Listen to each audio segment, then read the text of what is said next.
Hai semuanya, perkenalkan saya Rati Kusuma Dewi dari Universitas Paramadina. Dan kali ini kita akan mereview sebuah jurnal dari Umaymah Wahid dan Anggun Eka Puspita yang ditulis pada tahun 2017 mengenai upaya peningkatan brand awareness PT Gojek Indonesia melalui aktivitas marketing public relation. Nah, langsung saja kita mulai dari latar belakang dulu ya. Gojek merupakan salah satu transportasi berbasis internet di Indonesia yang didirikan pada tahun 2011. PT Gojek didirikan oleh Nadiem Makarim yang bersifat bisnis startup. Kehadiran Gojek sebagai bentuk implikasi dari perkembangan teknologi dan meluasnya penggunaan internet dan smartphone di tengah masyarakat. Adanya aplikasi dan roda bisnis dalam bidang transportasi nampaknya sudah mengubah cara masyarakat menggunakan transportasi dari cara konvensional ke arah transportasi berbasis internet. Kepopuleran Gojek menarik banyak pihak. Beberapa entrepreneur mengikuti jejak Gojek dengan mendirikan perusahaan ojek berbasis online juga loh. Sampai saat ini terdapat 6 ojek online yaitu GrabBike, SmartJack, BangJack, Taksi Jeger, OJC, dan BlueJack. PT Gojek harus berusaha memenangkan persepsi positif dari masyarakat sehingga menumbuhkan image positif yang akan memperkuat kesadaran merek perusahaan. PT Gojek melakukan kegiatan-kegiatan yang mendukung pembentukan bahkan penguatan image perusahaan secara terencana dan terus-menerus sehingga diharapkan dapat memenangkan hati masyarakat. Kegiatan tersebut merupakan bagian dari kegiatan marketing public relation untuk menciptakan persepsi masyarakat guna membangun brand awareness. Lalu selanjutnya adalah tujuan penelitian. Tujuan penelitian ini sendiri adalah untuk mengetahui bagaimana sih strategi yang dilakukan marketing public relation PT Gojek Indonesia untuk meningkatkan brand awareness PT Gojek Indonesia. Selanjutnya kita akan melihat teori utama yang digunakan dalam penelitian ini.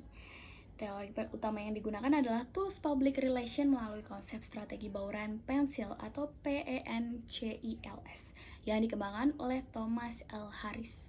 Yang jika dijabarkan secara rinci dalam korelasi komponen utama, peranan public relation itu ada banyak. Di antaranya adalah yang pertama publication atau publikasi dan publisitas, yaitu menyelenggarakan publikasi atau menyebarluaskan informasi melalui berbagai media tentang aktivitas atau kegiatan perusahaan atau organisasi yang pantas untuk diketahui oleh publik. Yang kedua adalah event. Event itu adalah penyusunan program acara, yakni merancang acara tertentu atau lebih dikenal dengan peristiwa khusus atau special event yang dipilih dalam jangka waktu, tempat, dan objek tertentu yang khusus sifatnya untuk mempengaruhi opini publik. Peran public relation yang ketiga adalah news, yaitu menciptakan berita. Bagaimana sih cara menciptakan berita melalui press release, newsletter, dan buletin, dan lain-lain. Lalu selanjutnya adalah community involvement, mengadakan kontak sosial dengan kelompok masyarakat tertentu untuk menjaga hubungan baik atau community relation and humanity relation dengan pihak organisasi atau lembaga yang diwakilinya. Lalu peranan yang selanjutnya adalah inform or image, yakni memberitahukan sesuatu kepada publik atau menarik perhatian sehingga diharapkan akan memperoleh tanggapan berupa citra positif dari suatu proses nothing diupayakan untuk menjadi something. Keren banget ini, peran-peran public relation itu banyak banget ternyata ya. Lalu peran yang selanjutnya adalah lobbying and negotiation, yakni kemampuan melobi dan negosiasi seorang public relation officer atau PRO untuk memperoleh dukungan dari individu dan lembaga yang berpengaruh sehingga timbul saling menguntungkan atau win-win solution. Next adalah social responsibility, yakni aspek tanggung jawab sosial sebuah perusahaan dan juga kepedulian kepada masyarakat untuk mencapai sukses dalam memperoleh simpati atau empati dari halayak-halayaknya.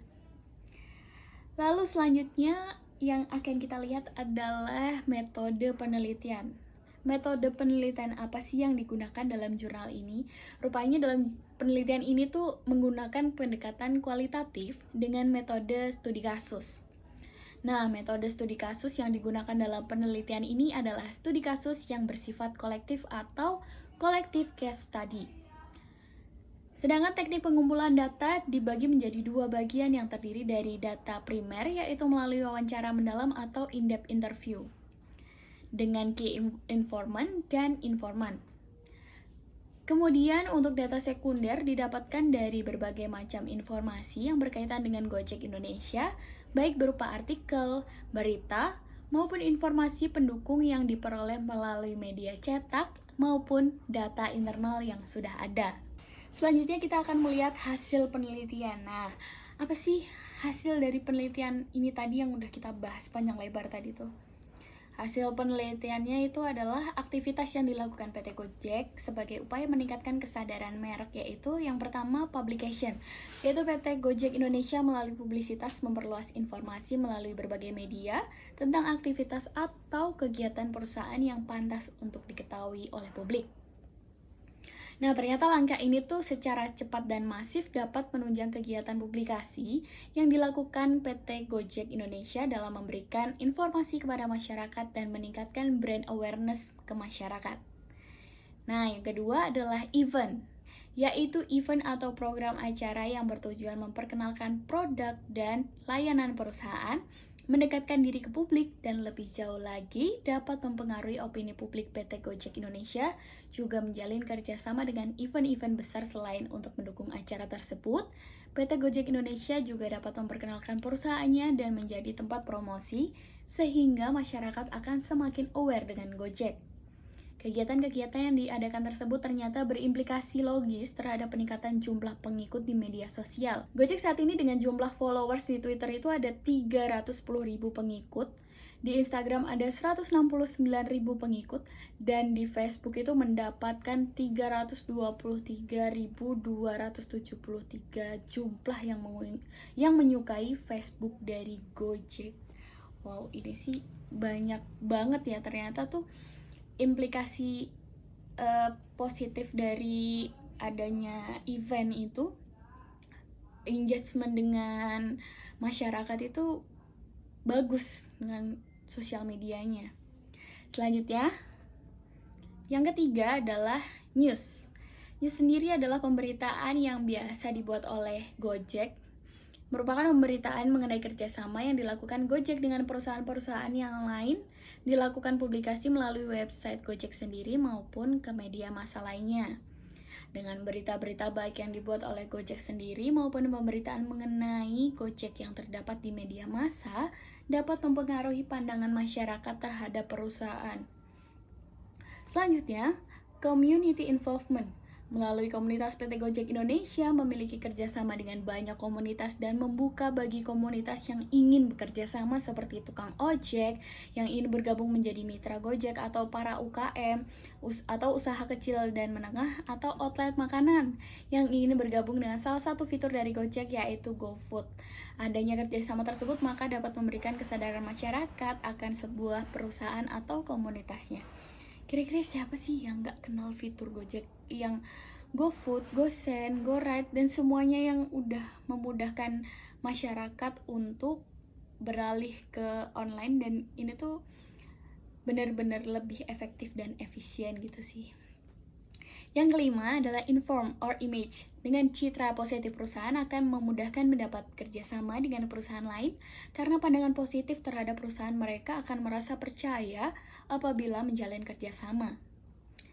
Dan selanjutnya adalah lobbying and negotiation. Proses lobbying and negotiation yang dilakukan oleh Gojek kepada pemerintah, di mana sebuah perusahaan membutuhkan perizinan dari pemerintah untuk mendirikan perusahaan sehingga dalam berjalannya perusahaan dapat berjalan lancar. PT Gojek juga melakukan proses lobbying and negotiation kepada tukang ojek pangkalan untuk mengajak mereka lebih terorganisir di bawah naungan Gojek. Dan yang terakhir adalah social responsibility atau tanggung jawab sosial yang merupakan bentuk kerja sosial perusahaan kepada masyarakat. Gojek juga melakukan tanggung jawab sosial dalam bentuk ajakan bergabung dengan Gojek agar usaha mereka lebih sejahtera. Gojek juga turut dalam mengurangi angka pengangguran di Indonesia. Wow. Dengan kegiatan-kegiatan dari strategi yang dilakukan, PT Gojek menjaga hubungan baik dengan konsumen, masyarakat, dan komunitas, serta selalu memberikan pelayanan dan fitur yang dapat memenuhi kebutuhan masyarakat untuk mendapatkan awareness dan loyalitas masyarakat terhadap perusahaan. Oke, dari hasil penelitian yang dijabarkan tadi, itu adalah strategi perusahaan PT Gojek Indonesia bagaimana cara meningkatkan brand awareness dengan metode bauran pencil study, ternyata hasilnya tuh cukup memuaskan gitu ya.